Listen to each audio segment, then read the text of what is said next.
Welcome, everyone, and welcome, Martin Sandbu, to our conversation on your new book, The Economics of Belonging, a Radical Plan to Win Back the Left Behind and Achieve Prosperity for All. Martin, of course, you don't need an introduction here in Brussels. We all read the FT. You've been the economics affairs commentator for 11 years or so now, and your free lunch commentary is, of course, a must-read for all of us.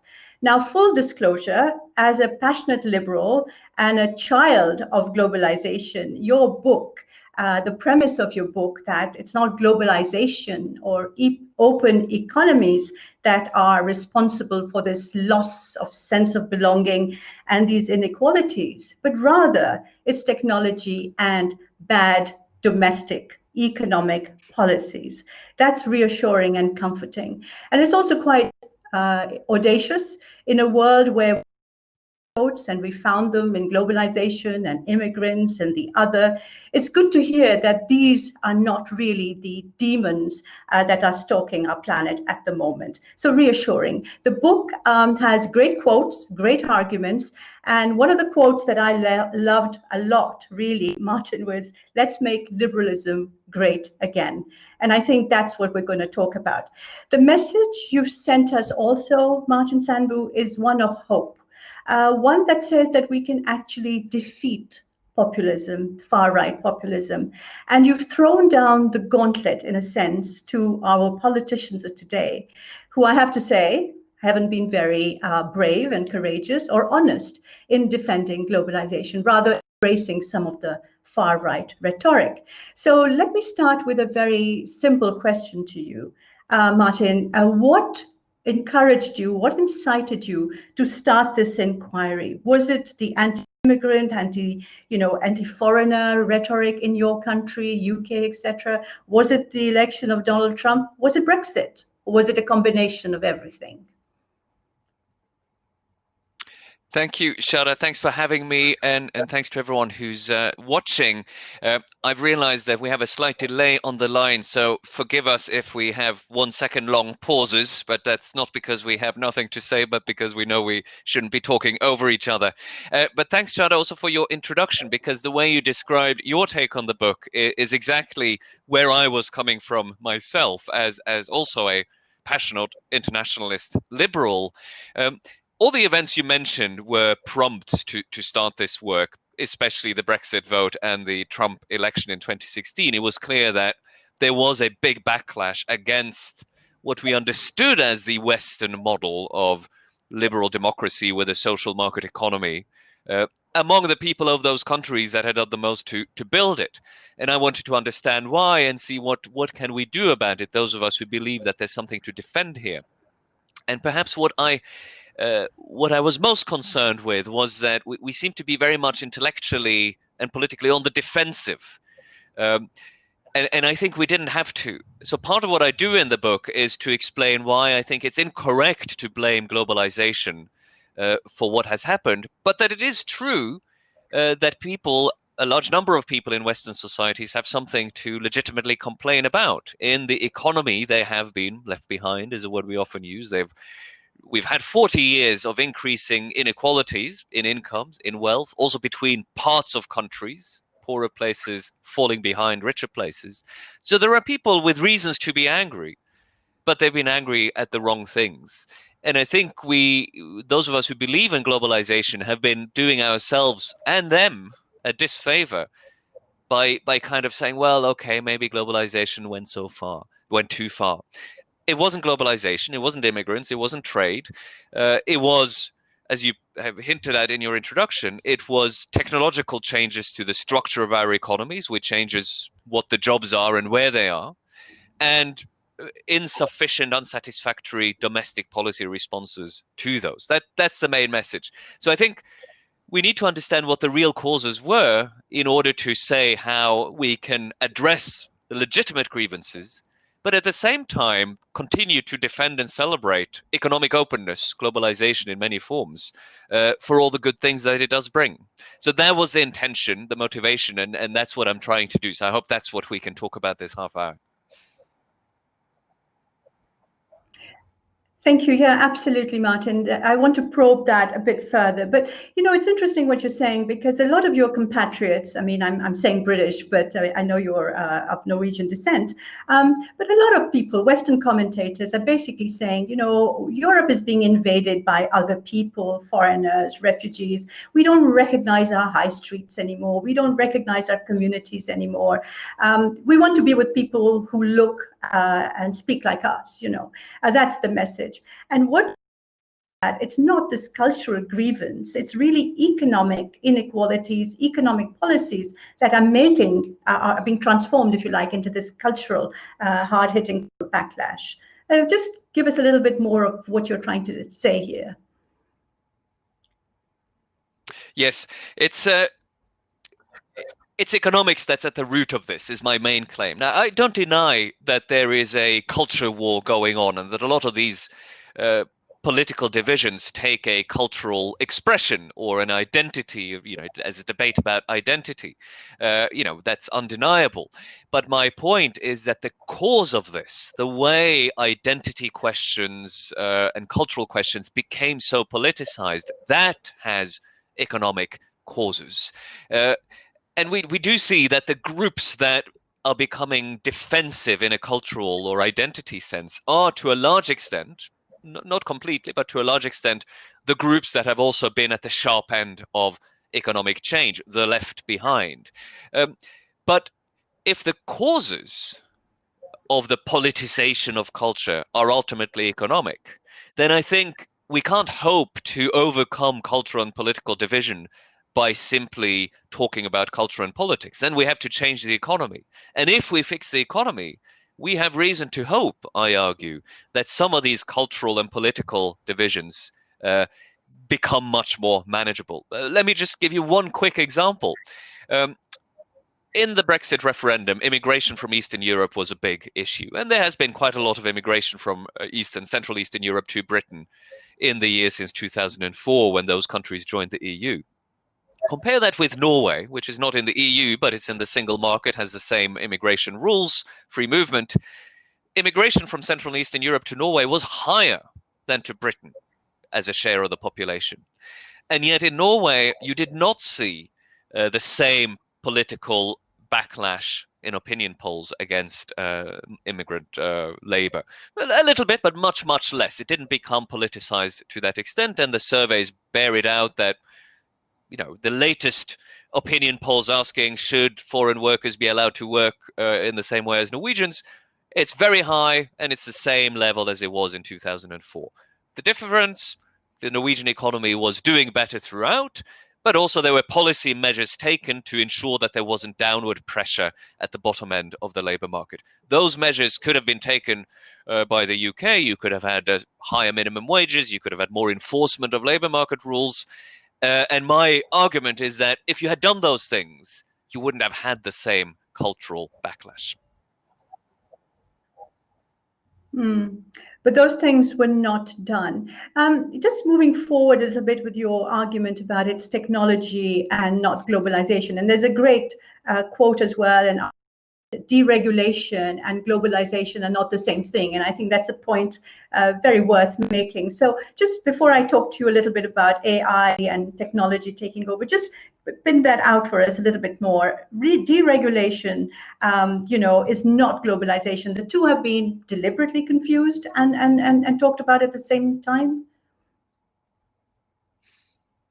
They have been deliberately and sometimes innocently confused, but I think sometimes deliberately. And in the 90s, that was sort of the heyday of globalization, was also the heyday of deregulatory politics, when traditional social democratic parties went from a sort of tougher form of socialism to a much more market-friendly one. So all of this went together. My point is that they don't have to. And the example I just gave about immigration, which is a form of globalization, it's the cross-border movement of people, but labor. You can still enforce strict labor market standards if you want to, even if you have immigration. In the UK, we know that a lot of these standards are simply not enforced. The minimum wage is badly enforced. Illegal work is badly enforced. So there were rules that weren't enforced, and you could, of course, do things about the rules too. Whereas in a place like Norway, they were better enforced. There were enforcement problems there too. Now, suppose you had much stricter rules on what sort of labor conditions you could have. Higher minimum wages, you ban unpredictable shift patterns, you put more risk on the employer. It may be that as a result, the current unscrupulous employers would choose not to hire immigrant workers so much. Maybe as a result, you would have fewer immigrants, fewer people crossing borders for work. But it wouldn't be because you stopped them. It wouldn't be because you made it harder to move to another country to try your luck, that you limited free movement inside Europe in any sense. It would be that you stopped the circumvention of domestic regulations. But that's a good thing. That's fine. But you can do that while keeping the borders open. And I make equivalent arguments for goods trade and for financial flows. So I think we need to keep this very separately. You can have economic openness while insisting that economic openness doesn't become a way to circumvent completely legitimate regulation.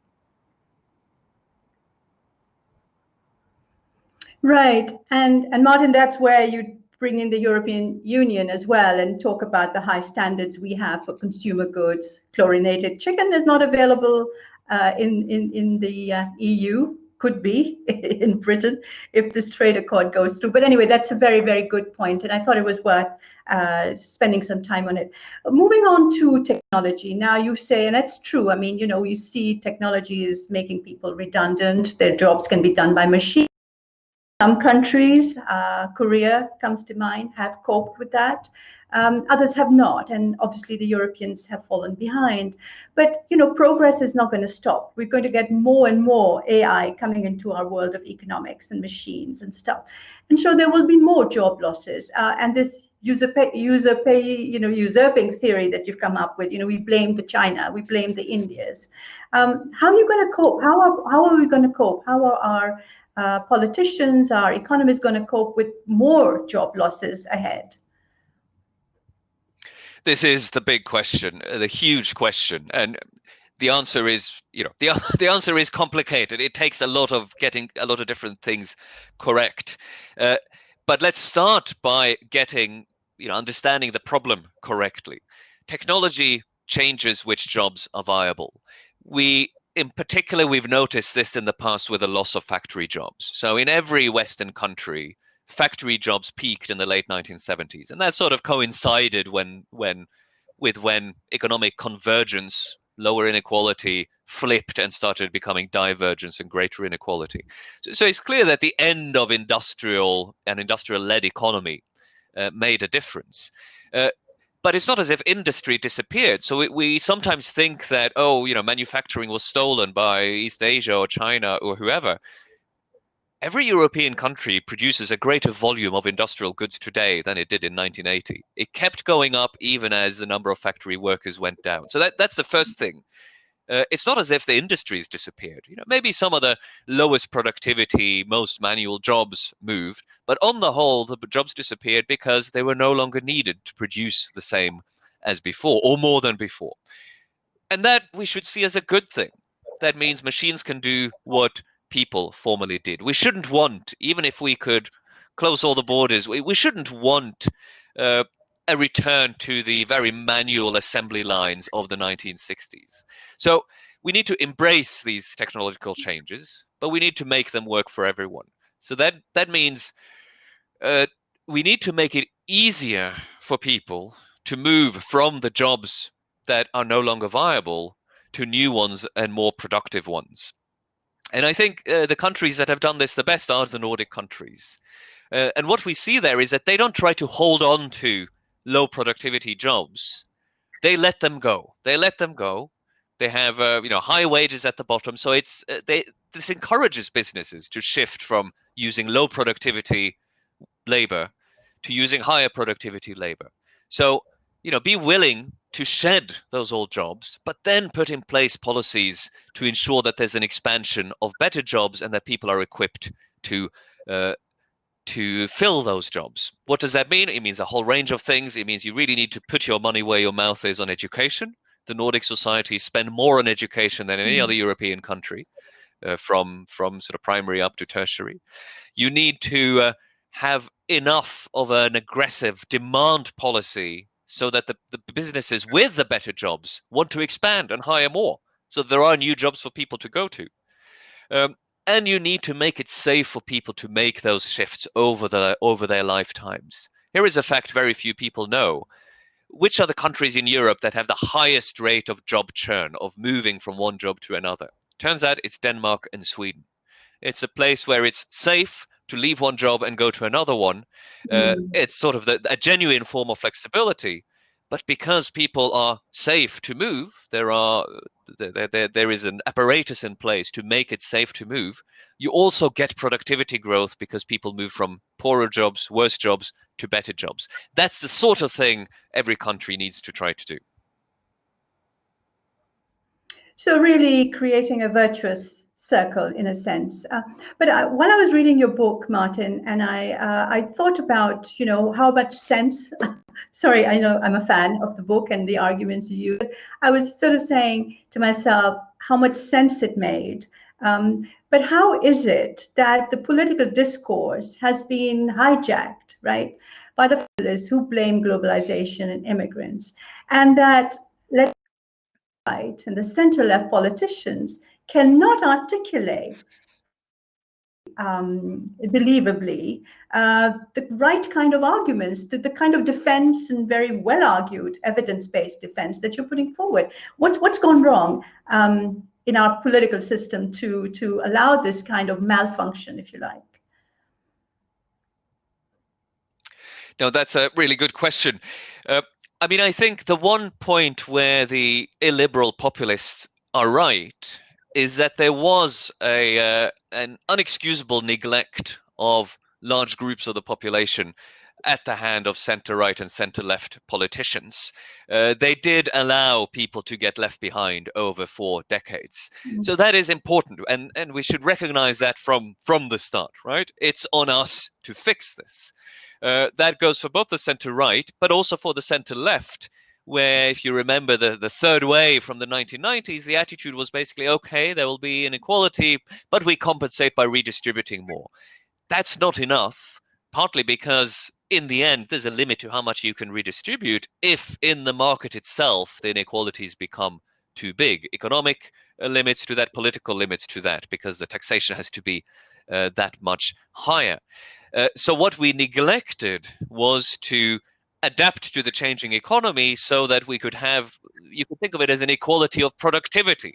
How do we have policies that ensure that everyone, as far as possible, can have really productive places in the economy? Because people want to feel they belong. This is why I think of this as the end of belonging, and we need to restore an economy of belonging. Most people want to have a productive role in the economy, one that pays well already, that doesn't need to be compensated all that much. Of course, you need to provide public goods and all of this. There should be redistribution. But again, looking at the Nordics, what is special about the Nordics isn't that they redistribute so much more than other countries, but that they don't need to redistribute as much as other countries to get to the same outcome, because the market itself already creates, relatively speaking, a more egalitarian outcome. So there was that neglect. There was also that it's difficult to find the right policies to address this. And then I think there was a sort of intellectual, not so much capture, but intellectual failure, in that I think a lot of politicians thought that, well, this is the best we can do. We don't really have tools to go further. I think to some extent they got trapped in this sense that because we're in a globalized world, we can't tax capital more, for example. We can't shift the tax burden from labor to capital, even when incomes in many countries have shifted from working labor income to capital income. So there was a sort of acquired helplessness that I think was entirely unjustified, but a lot of people really believed in it.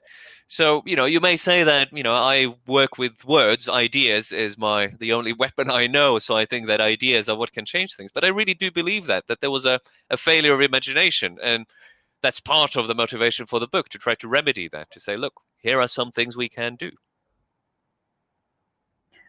Right. So there's a chapter in your book, and you talk about the Thatcher years and the legacy of Reagan and Thatcher and the third way of Tony Blair and the rest of it. So that's well explained. Just coming to today, and I have two questions for you on that. First of all, of course, the issue of we went through this crisis, and you say in your book that the initial response was very good. There was fiscal stimulus, things were going okay, and then suddenly the brakes were put on. Down on, and we went to the politics of austerity, and a number of the left behinds that we're talking about, people who have lost their jobs and sense of belonging, you argue very convincingly, I think, that it's really austerity policies. And then I was left thinking, where did this come from? Where did that sort of this wave of fiscal stimulus, and why was it brought to a... And my question to you is very simple: was it the Germans? Was that the German orthodoxy winning the game at that point? And that obviously has changed now, because Germany is now going for a recovery plan, which is really fiscal stimulation. Please. No, yeah, really good question. So in the global financial crisis, politicians did do the right thing for a short while. Maybe one lesson there is that panic can be a salutary stimulus to doing the right thing, because we see a little bit the same this year with COVID. We'll get back to that. But then quickly they turned to fiscal consolidation, but also monetary tightening. Let's not forget, in 2011, the European Central Bank started raising interest rates. In the European context, of course, Germany had an important role, but I don't think that's so much, that's one part of it. But I actually think it was much broader based than that. In the US too, you had a turn towards fiscal consolidation. So there was a very broad-based consensus opinion among experts, but in particular among the established politicians, that the responsible thing to do was to worry about debt, was to worry about deficits, was to worry about inflation. These sorts of reflexes that had been honed, I think, in the economies of the 1970s and 1980s, and the Maastricht debates in the early 90s. But those were mistakes. I think we've learned from that. But in the case of the Eurozone, we saw that fiscal consolidation made even debt less sustainable than it was before, because it shrank GDP too much. But one thing that was missed, and this is only just beginning to be learned, is that as you tighten policy, as you try to hold back growth because you worry about overheating or excessive debts, that doesn't hit everyone equally. It's always the most marginalized groups, whether the kind of traditional left behind, lower education males, for example, or marginalized groups like ethnic minorities or the young in many European countries. They're the ones who get fired first in a slowdown or a downturn and get hired last in a recovery. So whenever policymakers slam their foot on the brake, it's the most vulnerable who suffer from that. I mean, that's something we've started to see a change of mindset, especially in the US, and I think it's also happening in Europe. Let's talk about that. We're nearing the end of our interview, our conversation, Martin. So let's talk about the change of mindsets and this decision spurred by the French and the Germans joining in of a rather huge recovery package, Generation Next EU, and the recovery fund, etc. Some of the things you talked about and you have described as radical, basic income, for instance. Do you think that we are now in a changed movement? The psychology has changed, member states and EU Commission as well, and we're ready to embark on what you describe as different radical policies that were considered taboo only a decade ago, really. Are we ready for change? I think we are ready for change. The question is to what extent and what sort of change. So it's clear that this year we've seen establishment politicians, center-right, center-left parties, doing things that have never before been done, at least not in peacetime. I mean, that goes for the lockdowns themselves, these restrictions on individual liberties, but of course on the economic response. And we saw back in March any worries about debt and deficits were out the window. And I'd like to think that that's in part because we learned the hard way that that's not the right thing to do in a crisis. So politicians have learned, and they will not admit it, but the people who were around 10 years ago learned from how that didn't really work out. In addition, they've seen that if you don't let people know that you have their back, they will turn to these extremist parties. So I think that sort of political lesson has been internalized, that if we're not radical in a way that protects everyone, then other people will promise to be much more radical in many more ways, but also protect the vulnerable. So we've become, kind of traditionally cautious politicians have become accidental radicals. We see that in the domestic responses, we see it in the EU Recovery Fund. A lot more is needed, and the moment of truth, I think, is arriving. We haven't quite got to it yet, because we need to see whether there will be a return to the old-fashioned thinking. Will people start saying, oh, it's too much now, worry about the debt, we need to get back the European Central Bank? We see that this a continuous campaign about the loose monetary policy of the European Central Bank. The ECB itself is much more on the ball than it was last time. But this is a big question, right? Will both the overall electorates and the politicians who try to read the mood, are they willing to say, well, actually, we need to do things a lot better this time?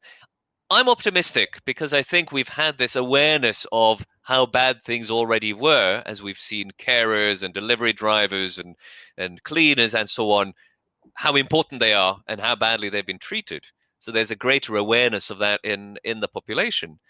And so I think there's a willingness to talk about building back better, right? This is a good phrase, and it's one that can be seen as a vote winner. The incentives are better for politicians to try to adopt some sort of radicalism. So, we don't know yet, but I'm more optimistic. I'm sort of optimistic that COVID, for all the pain and suffering it's brought, has also maybe shifted us to a place with greater opportunity.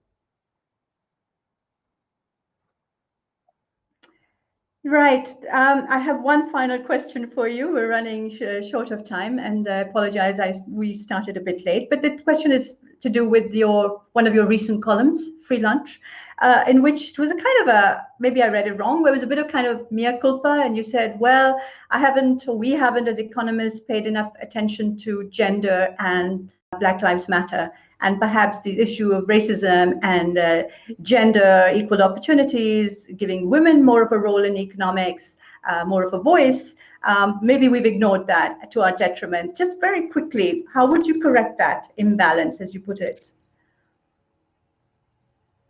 Well, there are two dimensions of this. One is that we haven't paid enough attention to discrimination, whether racism or gender equality issues in the economy. And there have been similar issues in economics as a profession. And that's really only started coming out in the wake of Me Too, Black Lives Matter. You've seen professional economists start to talk about this and also, reveal things that happen in the profession that previously nobody was talking about. And I think it's fairly obvious that these are connected, that our backgrounds, our perspectives have an influence on what we study. And the lack of diversity in the economics profession may have been a reason why, for a long time, we didn't pay enough attention to structural discrimination problems in the economy. That has been changing recently, and I think we basically need to do more of that. But just to give you one example, the Federal Reserve in the US has just adapted its monetary policy framework. It said we're going to worry a bit less about overheating just because a lot of people are getting employed. Unemployment is low. We're not now going to say, oh, we need to worry about inflation unless we see inflation. And that it's very clear from what Jay Powell, the Fed chair, says, that some of that was inspired by going out there, having these Fed Listen events and hearing from marginalized communities that it was only when they really pushed demand high, ran the economy hot, that a lot of people who previously couldn't get jobs were being pulled back in. I think we're seeing a little bit of the same realization in Europe.